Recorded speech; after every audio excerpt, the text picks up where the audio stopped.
y yo busco a mi abuelo, Antonio Morales Iglesias. ¿Dónde nace tu abuelo paterno? Mi abuelo paterno nace aquí en Jerez. Vive por la zona centro. ¿Y dónde desaparece? Pues él no sé cuándo lo prende, sé que lo llevan a un cuartel de aquí de Jerez, que tampoco sé ubicarte ahora mismo, pero lo llevan a un cuartel que lo utilizan como cárcel o un local que utilizan como cárcel por el centro. A él lo prenden en principio para hacerle unas preguntas. Entonces, cuando se entera mi abuela, su mujer, va a verlo que deja a su niño pequeño porque tiene a mi padre con 2 años y medio y a un bebé recién nacido. Va a verlo y lo dejan que lo vea. Lo ve. Está con él le dice que se quede tranquila, no te preocupes. Y uno que está allí le dice: señora, usted no se preocupe, que antes de que usted llegue a su casa, usted váyase tranquila, que antes que usted llegue a su casa, su marido está allí. Y no lo volvió a ver.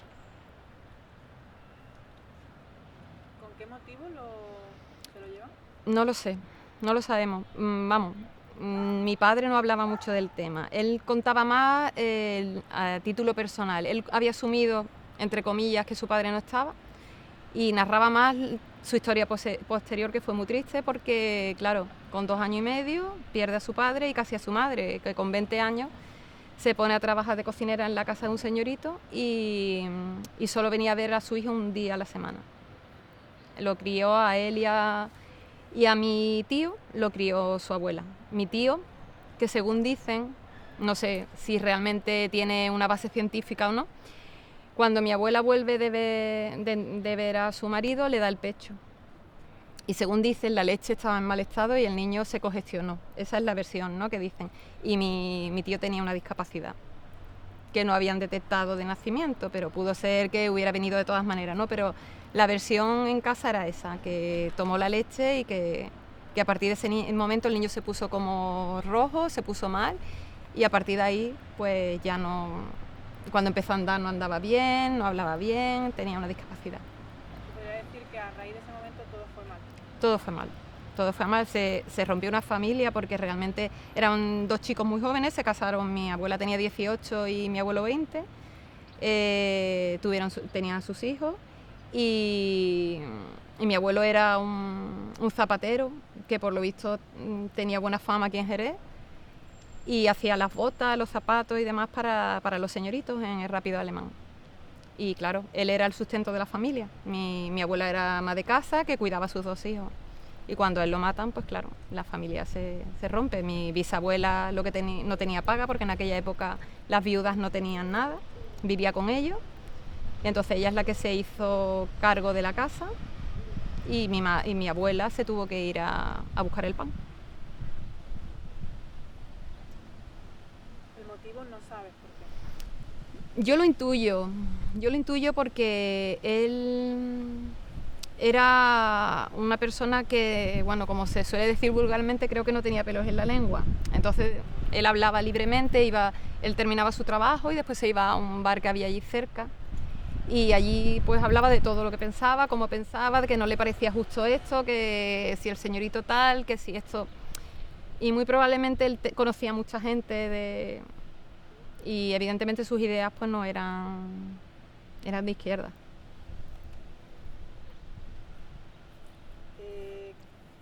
Pero todo eso lo intuyo porque realmente no se hablaba mucho del tema, ya te digo. ¿Cómo afecta más a la familia, a todo el entorno familiar, la pérdida de tu abuelo?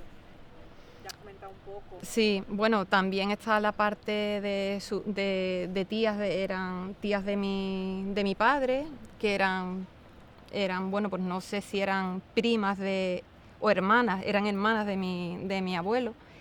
Y bueno, ellos también muy mal, toda la familia, bueno, muy mal. Lo que pasa que no tengo tantas anécdotas o historias de aquella época. Ya te digo, lo que más trascendió fue la soledad de mi padre, cómo se crió mi padre con un niño en la calle. Que aunque su abuela dice que lo tenía muy restringido, que a las 6 de la tarde tenía que estar en casa cuando todos los niños estaban jugando, pues fue un hombre que se crió en la calle. ¿La familia de tu abuelo hereda algún estigma o son repudiados socialmente. No que yo conozca, no. De hecho, mi abuela, su mujer, empieza a trabajar en la casa de un señorito y en ningún momento creo que eso fue un hándicap para que no la cogieran. O no lo recuerdo, o no lo sé yo, ¿sabes? Igual hubo algo, en todo esto que te cuento hubo un paréntesis en medio, a lo mejor que sí, porque igual no empezó a trabajar inmediatamente y tuvo algún...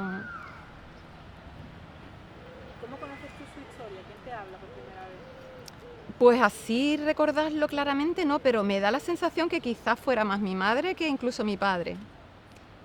Por quizás lo que hemos hablado antes fuera de cámara, ¿no? Que a las mujeres nos es como más fácil mostrar una realidad cruda y que esa realidad nos impacte y nos haga mostrar nuestros sentimientos, y a los hombres quizás le cueste más. Y mi padre le costaba más mostrar eso, era como sucedió, pero porque tenía que suceder, aunque sabía que no era así. Y bueno, la consecuencia es que yo me crié sin padre y sin madre, porque realmente mi madre la veía un día a la semana y él me contaba muchas batallas de cuando era pequeño, de cómo no veía a su madre, todo consecuencia de que no tenía padre. Y siempre te lo decía, porque yo a mi padre lo mataron, porque evidentemente en mi casa se hablaba de lo mataron, no se murió ni se cayó por las escaleras, ¿no? De hecho, a mi padre le propusieron cuando iba a ir a la mili que si decía que su padre había muerto de muerte natural, se libraba de la mili. Y él no. Y se pasó, pues, creo que fueron 2 años en Barbastro, en Huesca, sin venir para nada, que cuando vino él decía, si llego a estar un poco más, se muere toda la familia, porque se murió una prima, se murió su abuela, bueno. Entonces, pero él no quiso decir que había sido muerte natural, aunque él realmente, mi abuelo no está recogido en ninguno de los listados que... Es curioso cómo al final tu madre hablaba tanto de su tío. de su tío y también de tu abuelo. Sí, Como ella ha sido como la narradora, ¿no? De sí, toda la historia. sí. Y ella no ha tenido tapujos, no ha tenido miedo a la hora de contarlo todo, mientras tu padre, teniendo a esa pareja al lado, a esa compañera, sí que ha continuado con esa de no saber verbalizar ni saber expresar. Sí, pero yo no creo que fuera miedo, porque si te digo la verdad, conociendo a los dos, mi padre tenía menos miedo que mi madre a todo. Y mi madre, sí, yo recuerdo en mi casa, esto no se dice, muy pequeña yo, porque Franco murió en el 75, pero en mi casa se llegó a decir, yo llegué a escuchar, esto no lo vaya a decir. Pero en casa se hablaba, y en casa no se ocultaba cuál fue la realidad.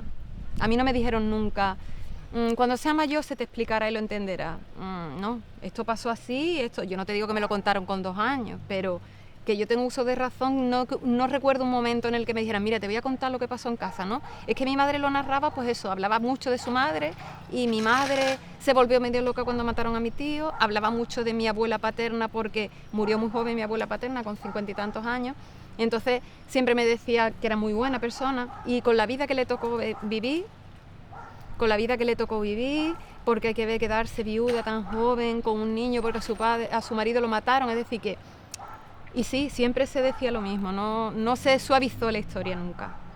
¿Qué sabes de su carácter? ¿Cómo era tu abuelo? Creo que era simpático, abierto, era dicharachero, de no callársela, de decir lo que pensaba. Y eso yo creo que compaginaba mucho con su mujer, porque su mujer era así. Por lo que me cuentan a mí, mi abuela, muy bien dicho, pero si te tenía que decir algo, lo decía, que yo siempre la he envidiado. ¿Él tuvo la oportunidad de despedirse? Creo que no, porque él no pensaba que lo iban a matar. O hizo creer que no lo sabía, porque de hecho él lo que le dice a mi abuela es, no te preocupes, vete para casa, que yo voy para allá. Lo mismo que le dijeron después, no, vete para casa, tranquila, que no pasa nada. Yo no sé si no quería preocuparla o que realmente a él le vendieron eso, que te vamos a hacer unas preguntas y te soltamos. ¿No hubo sentencia? Que yo sepa, no. Es que no sé ni qué hubo, porque a él no se encontró, ni después nadie nos mandó nada, ni tenemos nada, ni sabemos nada. Su mujer muy joven, con 18 años, bueno, 20, una niña. Para ir terminando, ¿por qué decides buscar el cuerpo de tu abuelo? Pues por mí, por mí quiero decir, porque en realidad mi padre no era algo que tenía en mente de hacer. Él pensaba que ya para qué, que él había perdido, él tenía rabia aunque no lo manifestaba. Yo ya he perdido a mi padre, a mí me han quitado mi historia, mi padre me enseñó a andar y es lo único que tengo de él. No dejo herencia de nada, ni siquiera de cosas, fotos, porque yo solo tengo una foto de él, que es esta, que está medio... Entonces yo lo hago porque creo que sí, que él se merece, que se cuente su historia, que se sepa qué pasó y que realmente no lo olvidamos y que lo queremos. Y una palabra o algunas palabras que resuman todo este proceso tuyo de recuperación, de su memoria. En su memoria, pues... más bien diría la que no quiero que aparezca, olvido. No se puede olvidar. Memoria. Memoria histórica y memoria histórica personal.